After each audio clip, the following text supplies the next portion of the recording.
You should start looking for a job yesterday. What? That's what I said to a candidate the other day.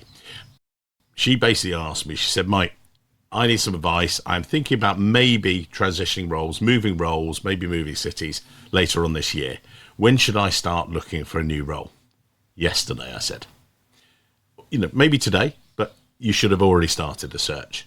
And she was like, well, why? I said, look, because if it was the other way around, if a company decides to restructure themselves, are they going to give you notice? Are they going to say, oh, we're thinking about restructuring? Actually, we're thinking about being taken over, or we're thinking about being merged with someone else? No, they're not.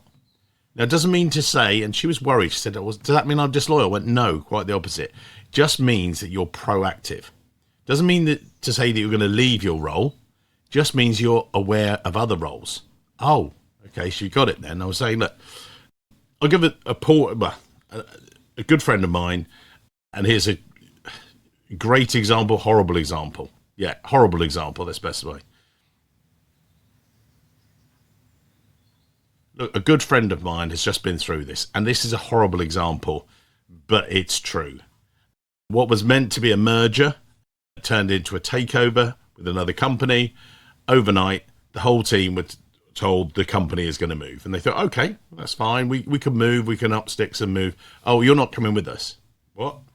No, we're moving our head office to a different city. Unfortunately, you're not coming with us. We're going to re-recruit everyone brand new, right the way down from the C-suite. And they're like, hang on, I've been here for many years. I'm like, yep, you're done. Which is not the way to treat your staff, first of all. And it's a horrible thing to do. So, on the flip side, for you as a candidate, looking for other roles isn't disloyal. It's about being prepared. Your company might be great, but you need to look after yourself. So you need to protect yourselves because they do the same. Now, a CEO, CFO might come along, merger, takeover. Can you control any of those things? No, that's out of your control. What you can control is you being ready for a new role. And a lot of people say to me, oh, I'm going to wait till I really want the next role, until I'm market ready and things like that. But then it can be too late, because what if you're then finding yourself unemployed? What if you find yourself being pushed out or being given notice? And it might be a long runway, but the fact is you might then be looking for roles for the wrong reasons. You want to be pulled to another role. I was thinking about this last night and thinking, actually, it's much better if you're pulled up the ladder. If you're going for a job interview, for instance, and you don't need to leave your current company, you're being pulled into another role. You think, actually, yeah, this is right for me. And then you talk to them and you go, do you know what? I'm not sure this is the right opportunity. That's fine. You say, no, thank you. That company can go and get other candidates. There are other candidates for them.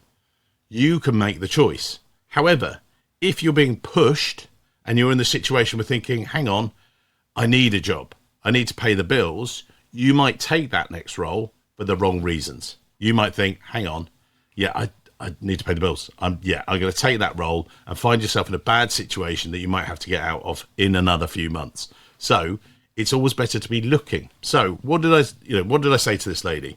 And there were some other suggestions. Number one, polish up your LinkedIn profile. And we've done it in this week's newsletter. Someone also said to me, look, I'm a bit worried about if I do it all at once. I said, it's fine. Don't do it all at once. I said, just update your photo.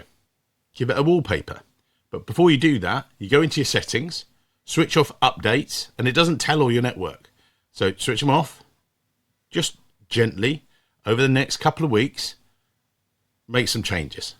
Update some of the featured section. Add some more bits about what you've done. I talk all the time about noting down your wins, your brag list, if you like. Just put those in there gently. Know your worth. This is the key thing. Start going to events. These are all getting you prepared for the next move. So I also then, this was another one, I had a conversation with a candidate just this week who said, look, I don't have a LinkedIn profile. My company frowned upon it.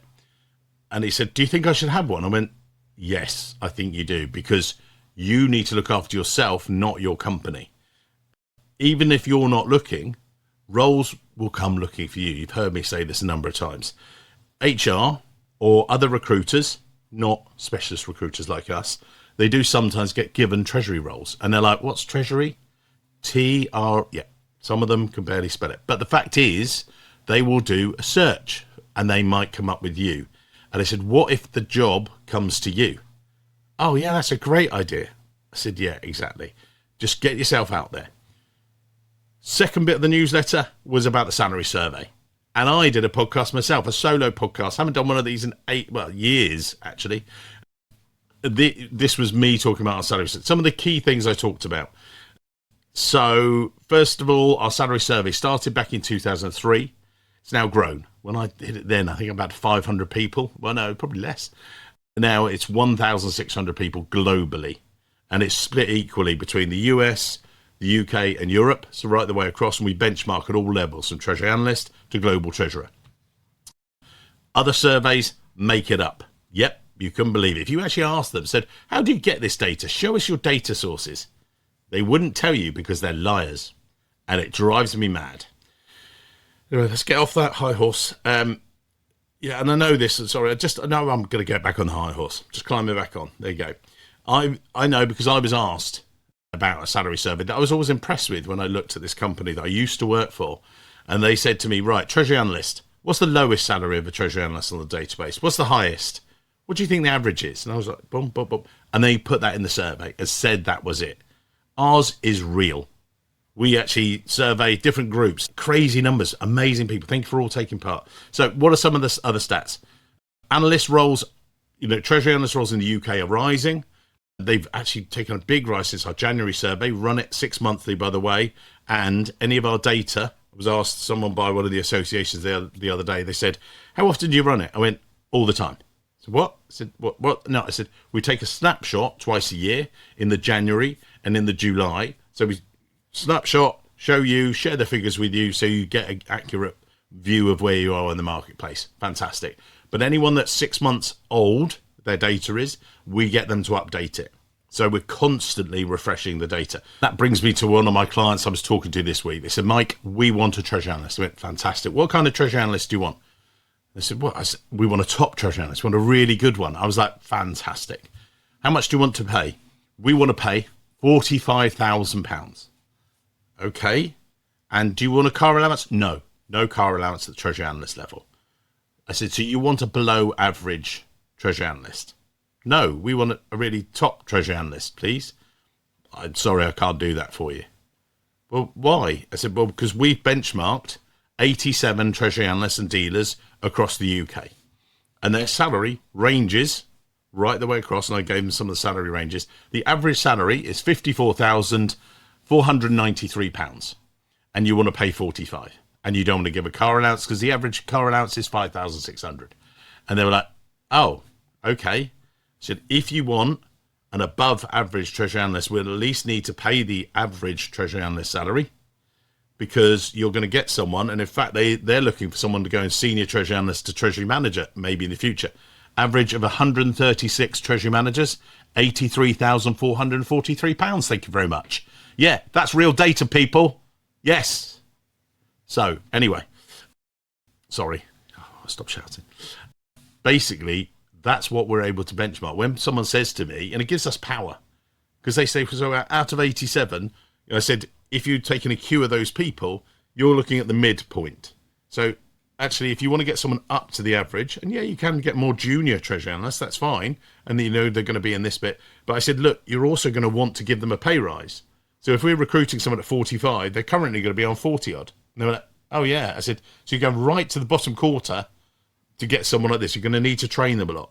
Actually, further discussions, they've just come back and said, yeah, we're going to pay 56. Fantastic. If you're a treasury analyst looking, reach out to us. We're happy to help. So moving on. Other bits on here.